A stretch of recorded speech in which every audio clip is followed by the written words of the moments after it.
Introducing Carmi Phyllanthus acidus of the family Phyllantaceae. Carmi is a medium-sized 3 to 10 meters tall. Leaves are alternate, entire, ovate, lanceolate to broad ovate. Flowers are small and reddish.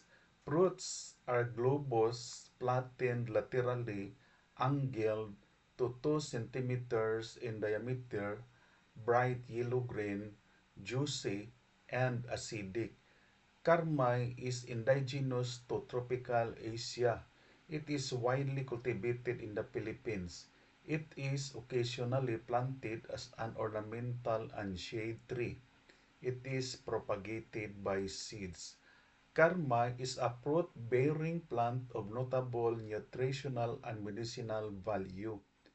The fruit is cultivated in various tropical regions and is recognized for its rich content of vitamin C, dietary fiber, and phytochemicals including phenolic compounds, flavonoids, and tannins.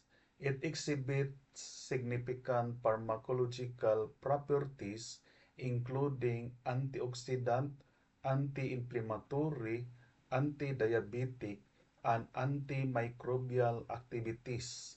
It underscores the therapeutic potential of karma in managing oxidative stress-related disorders, metabolic diseases, and microbial infections.